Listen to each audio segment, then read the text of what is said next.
Hello students, this is Sudhir Shukla and today I will let you know about the topic radar tracking. What it means basically that radar is basically used to track an object.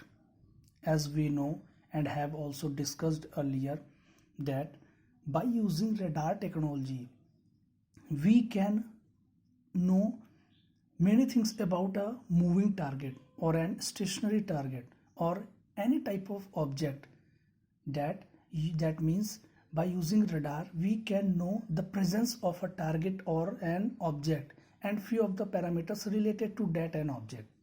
तो what happens कि radar technology का use करके हमने range निकाला, हमने velocity निकाली and हमने angle calculate किया.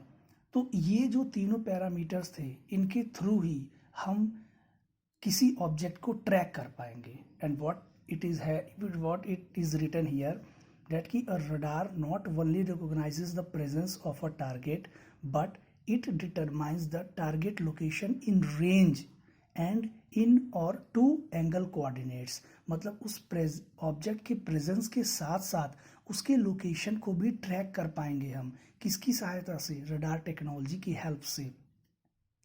Along with it, the radar can provide the target's trajectory or track and predict where it will be in the future. कि रडार टेक्नोलॉजी की ही हेल्प से हम ये भी पता कर पाएंगे कि जो ऑब्जेक्ट है वो भविष्य में कहाँ होगा, किस कोऑर्डिनेट पे लोकेट हो रहा होगा या किस डायरेक्शन में जा रहा होगा. तो कहने का क्या मतलब है कि जो पैरामीटर्स हैं इस रडार ट्रैकिंग के वो हम यहाँ देखेंगे कि there are 3 parameters which is needed to be identified while object is tracked by using radar tracking system. कि अगर हमने रडार ट्रैकिंग सिस्टम के थ्रू किसी भी ऑब्जेक्ट हो या कोई भी टारगेट हो उसके थ्रू हमने ट्रैक करना है तो हमें इन तीनों पैरामीटर्स की जानकारी होनी चाहिए. What are those parameters? Those parameters are mentioned here with the 3 points in which the first is range, second is angle, and we all know when we are considering the angle we have to consider 2 angles for an object which are associated with that moving object. First is azimuth angle and second is elevation angle. Third point is frequency drift. As we have discussed earlier कि अगर हम जो frequency का part ये moving objects के लिए है, जो फ्रीक्वेंसी का पार्ट घट रहा हो या बढ़ रहा हो हमारे ट्रांसमिटिंग फ्रीक्वेंसी के साथ, वो पार्ट अगर घटा हुआ पार्ट या बढ़ा हुआ पार्ट अगर हम पता कर पाते हैं तो we will able to calculate the velocity of an object. That is हम घटे या बढ़े हुए फ्रीक्वेंसी के बारे में जान के, जिसको हमने एफडी बोला था, ड्रिफ्ट फ्रीक्वेंसी बोला था, उस फ्रीक्वेंसी को अगर पता कर लेंगे तो हम ये जान पाएंगे कि हमारा ऑब्जेक्ट या जो भी टारगेट है वो किस वेलोसिटी से मूव कर रहा है. तो ये वो 3 पैरामीटर्स है जिसमें जो पहला पैरामीटर आपका है रेंज. ये range is nothing but the distance of object. मतलब ट्रांसमीटर सेक्शन या रिसीवर सेक्शन, मतलब जो भी आपका रडार का यूनिट है यहाँ से जो आपके ऑब्जेक्ट के बीच का डिस्टेंस है यही वो डिस्टेंस कहलाता है रेंज. उसी को हम बोलते हैं कि डिस्टेंस ऑफ ऑब्जेक्ट और कैपिटल आर से डिनोट करते हैं. हमारे इस रडार टेक्नोलॉजी में, रडार सब्जेक्ट्स में जहाँ भी कैपिटल आर आएगा डैट मीन्स वो रेंज बता रहा है. उस एंटीना से ऑब्जेक्ट तक की दूरी, वही डिस्टेंस आपका रेंज होता है.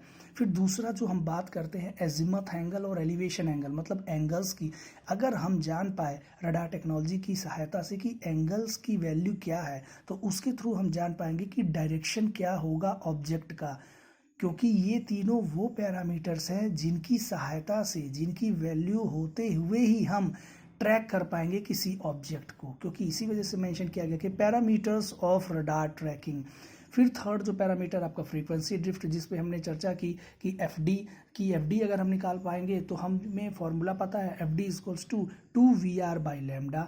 हमें पता है फॉर्मूला कि जो एफ डी ड्रिफ्ट फ्रीक्वेंसी है उसका velocity of an radial velocity of an object के साथ क्या रिलेशनशिप है, क्योंकि वही रेडियल वेलोसिटी बताएगी। और हम आगे आने वाले लेक्चर्स में ये भी जान पाएंगे कि उस रेडियल वेलोसिटी जो टर्म वी आर होता है, उस वी आर का और रियल वेलोसिटी जो ऑब्जेक्ट का होता है उसके साथ क्या रिलेशनशिप होता है। वैसे V R equals to V cos theta होता है, बट हम आगे लेक्चर्स में उस चीज़ पे डिस्कस करेंगे। तो कहने का क्या मतलब है कि फ्रीक्वेंसी ड्रिफ्ट अगर आप पता कर पाए तो फ्रीक्वेंसी ड्रिफ्ट से वेलोसिटी पता कर पाएंगे। मतलब ये तीनों जो आपके पैरामीटर्स हैं, the above 3 parameters were so essential in radar tracking to identify position, motion and direction of object. मतलब ये वो 3 पैरामीटर्स है जिनकी सहायता से हम ये जान पाएंगे कि क्या पोजीशन होगा, क्या मोशन होगा और क्या डायरेक्शन होगा ऑब्जेक्ट का। तो कहने का मतलब है कि जो 3 एजेंडा हैं ऑफ रडार ट्रैकिंग सिस्टम वो है आपका रेंज, एंगल और ड्रिफ्ट फ्रीक्वेंसी। ये 3 एजेंडा हैं, ये वो मेन 3 पैरामीटर्स हैं। फिर हमने यहाँ पे एक फिगर बना रखा है। ये फिगर आपका जो बेसिक फिगर है ये है block diagram of radar tracking system. Radar tracking system का जो ब्लॉक डायग्राम है वो यहाँ पे हमने बना रखा है। तो इसी के लिए जो यहाँ लाइनें लिखी हुई हैं कि इन द फिगर बिलो, मतलब the figure which is drawn on the next page, उसकी बात कर रहे हैं हम कि the antenna is directly connected to radar system. This radar system is use to calculate range R, azimuth angle theta. यहाँ पे जो एंगल की हम बात कर रहे थे कि एजिमथ एंगल या एलिवेशन एंगल, उसी को हम रिप्रेजेंट करते हैं सिंबल फॉर्म से। एजिमथ एंगल को थीटा ए से और एलिवेशन एंगल को थीटा ई से। और फिर वेलोसिटी ऑफ ऑब्जेक्ट जिसको वी आर, ये आपकी रेडियल वेलोसिटी है। There is a difference between the radial velocity and real velocity. तो यहाँ हम रेडियल वेलोसिटी वी आर की बात हम कर रहे हैं और मैंने बताया था V R is to V cos theta. तो यहाँ पे हम ये 3 चीज पैरामीटर्स पता कर पाएंगे जो कि रडार सिस्टम यहाँ फिगर ब्लॉक डायग्राम में पता कर रहा है। फिर कहता है नेक्स्ट पैरा में कि now based on error in signal that is given to the one system angle error block which is connect to servo motor, if it is assume that error in angle of azimuth that is theta A. यहाँ पे हम angle की error की बात कर रहे हैं। ये जो लाइनें लिखी हुई इसको हम अभी ब्लॉक डायग्राम में एक्सप्लेन करेंगे, लेकिन उसके पहले हमें जाने कि जो ये थीटा ए लिखा हुआ है that is error in the azimuth angle and error in elevation angle that is theta e, means I have written del theta e and del theta a, where del theta is nothing but the error in azimuth angle and del theta is the error in elevation angle. That is what given to the antenna, and based on this corrections antenna position is varied and by which the corrections azimuth and elevation angle is made. So these lines tells us that this is the basic block diagram of radar tracking system. This is nothing but the antenna.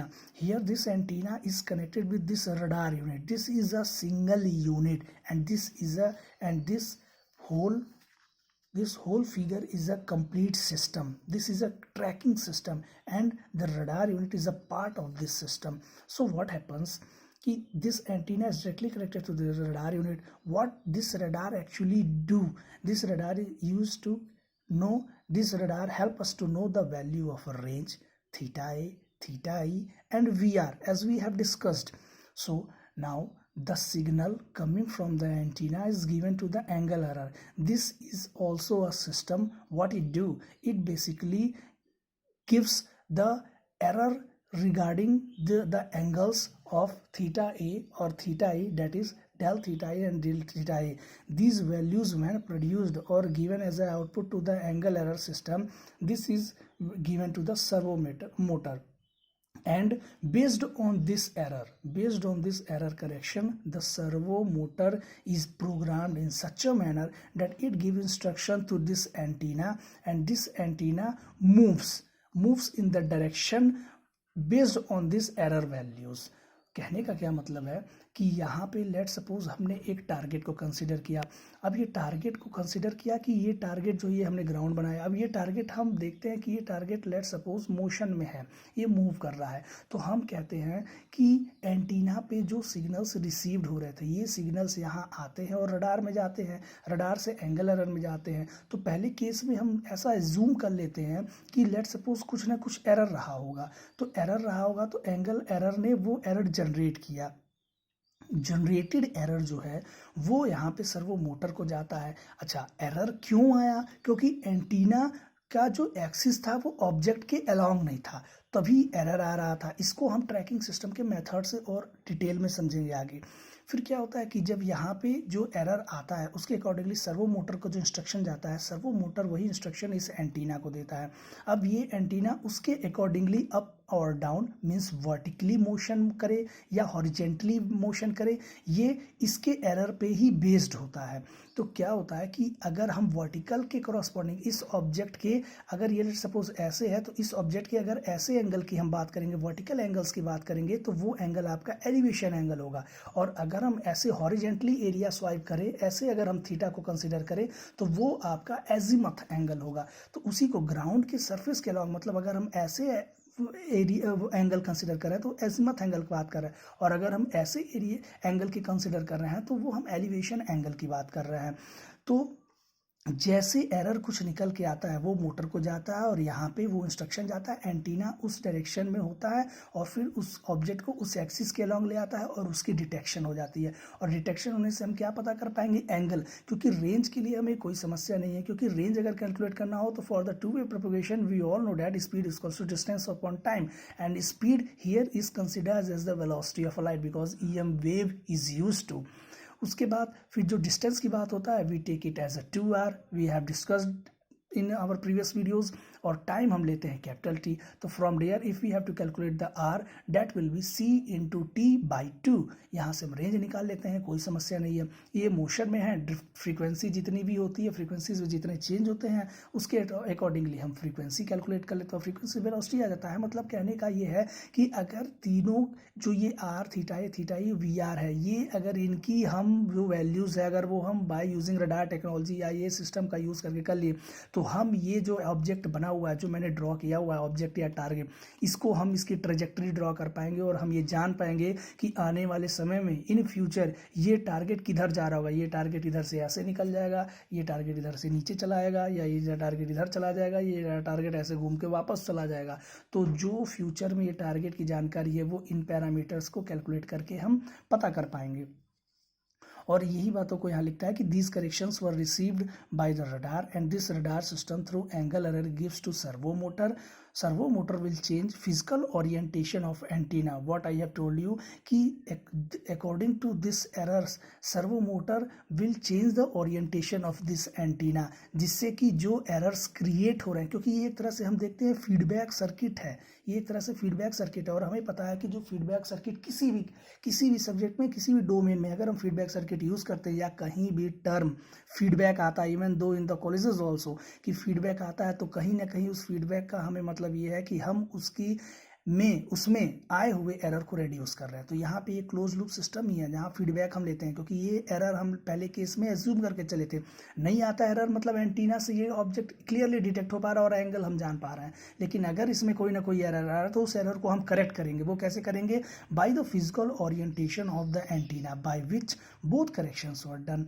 सो जो ये correction की बात कर रहा है, this correction in theta A and theta E will justify the exact tracking of target. मतलब एक बार अगर हम थीटा ए और थीटा ई जान पाए तो उससे हम एग्जैक्ट ट्रैकिंग कर पाएंगे टारगेट की।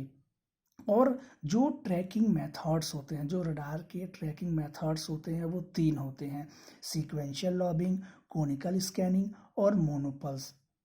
सीक्वेंशियल लॉबिंग होता है, कोनिकल स्कैनिंग, मोनोपल्स, मतलब ये तीनों स्कैनिंग टेक्निक्स हैं। स्कैनिंग टेक्निक्स मतलब कि जो ये एंटीना है, हमें पता है एंटीना से जो पैटर्न बनेगा या जो बीम बनेगी, जो भी एंटीना पैटर्न बनेगा, जो भी बीम बनेगी, उससे हम जो ऑब्जेक्ट है उस ऑब्जेक्ट को हम स्कैन करेंगे।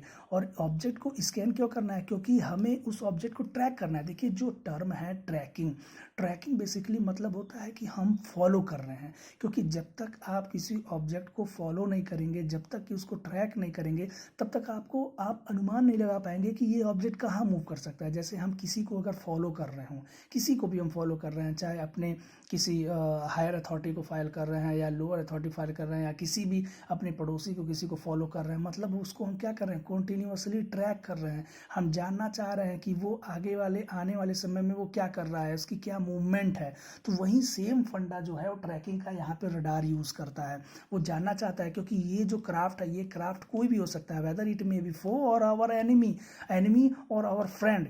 वो हमारा फो या एनिमी हो सकता है या हमारा फ्रेंड हो सकता है। अब वो चाहे फ्रेंड हो चाहे एनिमी हो, still we have to track him. Using this radar technology से हमें ट्रैक करना है। अगर हमारा दोस्त है तो भी हम जानना चाहेंगे कि ये सही डायरेक्शन में जा रहा है कि नहीं जा रहा है, और ये एनिमी है तब तो हमें बिल्कुल ही जानना होगा कि इसका जो आगे का आने वाले समय में ये कहाँ जाएगा, किस लोकेशन पे जाना चाह रहा है, क्या इसका मकसद है।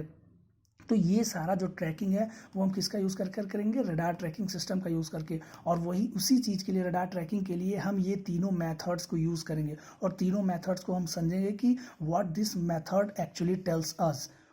Okay, so in our next lecture we will discuss the first technique, sequential logging technique. Okay, thank you.